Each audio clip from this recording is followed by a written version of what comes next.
गावाला बघा. हरी जय जय हरी जय.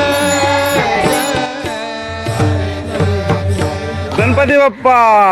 तर आज आम्ही या गाडीने जाणार आहोत. इंदगरी रसाल संप्रदाय भजन मंडळ कोपरुलीचे सर्व सदस्य आलंदी, देहू व भंडारा येथे. हरी जय जय हरी जय जय. हरी जय जय हरी जय जय. हरी जय हरी जय. हरी जय हरी जय.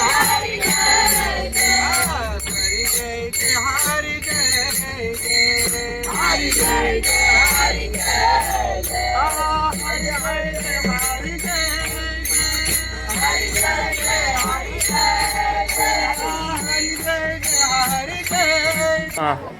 ला गुड मॉर्निंग. सो आज आमचा भटकंतीचा दिवस आहे. सो आज आम्ही आलेलो आहोत. तर आता आपण कुठे आलेलो आहोत? महडचा गणपती बघायला आलेलो आहोत. तर ही आहे आमच्या भजन मंडळातील पुढची पिढी. ती पाहू शकता बाप्पाच्या दर्शनासाठी रांगेत जात आहेत. त्या भंडाऱ्यामध्ये संत तुकाराम महाराजांचं जे मंदिर बांधत आहेत त्याचं किती काम जे आहे किती जोमाने चालू आहे. आणि पाहू शकता डिझाईन किती कोरीव काम झालं. आणि पाहू शकता ही मॉडेल आहे चालू आहे. हरी हरी जय जय.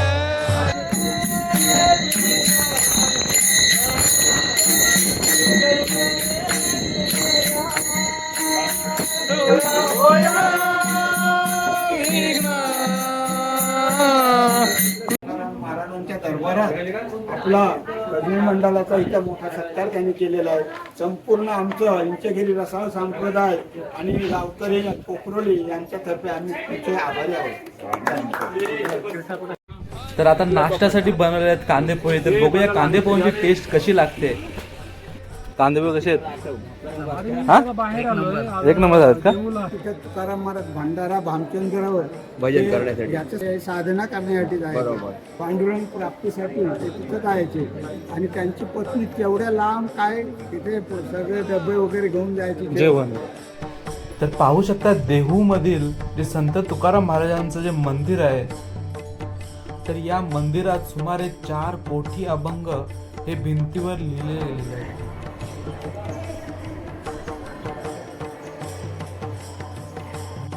संत तुकाराम महाराजांचं हे काय आहे गाव आहे. ह्या ठिकाणी आता इथे नदी आहे तिथे जर आले असते तर तिथेच गाथा बुडवली तुकाराम महाराजांची गाथा येते ना. 4 कोटी एकर असं 4 कोटी अभंग ते इथं बुडवले होते तुकाराम महाराजांचे. पण ते देवाने काय केले कृपा होती देवाने ते जसेचे तसे काढून गेले. आणि ते 4 कोटी अभंग ह्या गाथा मंदिरात आहेत लिहिलेले. हो काय ते आपल्याला आता काय ते पाटी भिंतीवर पण ते 4 कोटी. 4 कोटी एकर लक्षात कसं होतं आपण बोलतो नाही पुस्तकात ते अभंग इथे आता पूर्ण पुढच्या पिढ्यांना ते पाहायला. गाथा मंदिरावरती आल्यानंतर साधारण तुम्हाला कसं वाटलं? संतांचा महिमा तो भरपूर गम. या संत आपण नुसतं ऐकलं की नाही प्रत्यक्ष त्यांच्या तिथं आलोय त्यांच्या घरी आपण आलेले आहोत. आणि आता तिथं आल्यावर आपण काय करायचं आहे वडाभजी नाही खायची तर त्यांचा काहीतरी आदर्श आपण घ्या. आपली ही छोटी कंपनी आहे छोटी कंपनी ही भजनी मंडळ का? हा भजनी मंडळ आहे ते आमचा. तर आता आम्ही दुपारच्या जेवणाची तयारी चालू केलेली आहे. आणि आजचं जे मेनू आहे ते व्हेज बिर्याणी आहे. आणि त्याचबरोबर कोशिंबीरसुद्धा आहे. आणि कोशिंबीरसाठी दही व बीट गाजर काकडी सर्व काही आणलेलं आहे. आणि जे आजचे कुक आहेत त्यांचे रघुनाथ काका व प्रवीण काका. आणि त्याचबरोबर भाजी कापण्यासाठी आमचे भजन मंडळाचे मेंबर व घाटी मारण्यासाठी बाहेरून बोलवलेले जितेंद्र पाटील. चे कुक आहेत का? आज काय मेनू काय? व्हेज बिर्याणी आहे का? अच्छा तर तात्या ते तुम्हाला बाहेरून मागवलेत शाकाहारी.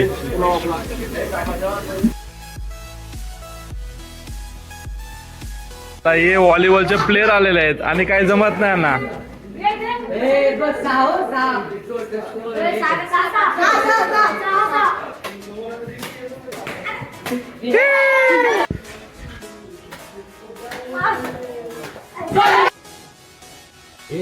रत्नागिरीला होतो ते आचारी रत्नागिरीचे आचार्य आळंदीमधील आगरी समाज धर्मशाला आहे. तर इथे सध्या जुनी झालेली आहे. पाहू शकता इथे राहायची सोय तसेच जेवणाची सोय सुद्धा शानदार रीतीने आपण म्हणजे स्वतः जेवण करू शकतो. तर आम्ही सुद्धा स्वतःच इथे जेवण केलेलं आहे. त्याचप्रमाणे इथे एक शानदारचं विठ्ठल रुक्मिणीचं मंदिर आहे आणि त्याचप्रमाणे बघू शकता इथे आता नवीन रिनोव्हेशन सुद्धा होत आहे. आगरी समाज धर्मशाळेचा जी ज्ञानेश्वराची भिंत चालवली ती ही भिंत ही कव्हर केली का आता माती दगडांनी? काही ते दगडाचे केलं कारण का माहिती काय लोक यायची ती माती कुरतडीची आणि खायची कोण घरी घ्यायचं म्हणून त्याला ती त्याही ते कव्हर केलं. कव्हर केलं समजलं हो आतमध्ये ओरिजिनल आहे. आता आपण आलेलो आहोत कुठे आळंदीला. नदीमध्ये आता स्नान करणार आहेत भजनी मंडळातील काही सदस्य. तर हे बुवा काही जतीन सर माझा स्विमिंग करणार का तुम्ही? नाही का? का कपडे नाही आणलेत का? तू आंघोळ करतोस काय? मग उडी मार जा. कधी? नंतर उडी मार. आता धीरात घ्यायचं का? आंघोळीला चला. कुठे आहे कलश? हा जो मंदिर आहे ना हा आषाढी एकादशीच्या वेळी हा जो कलश आहे हा हलतो.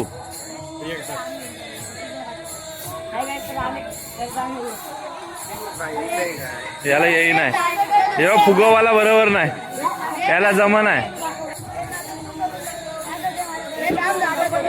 मोठा फुगवाला बघा डब्बा कापला बनवतोय. अरे उरू दे उलुले अंकल.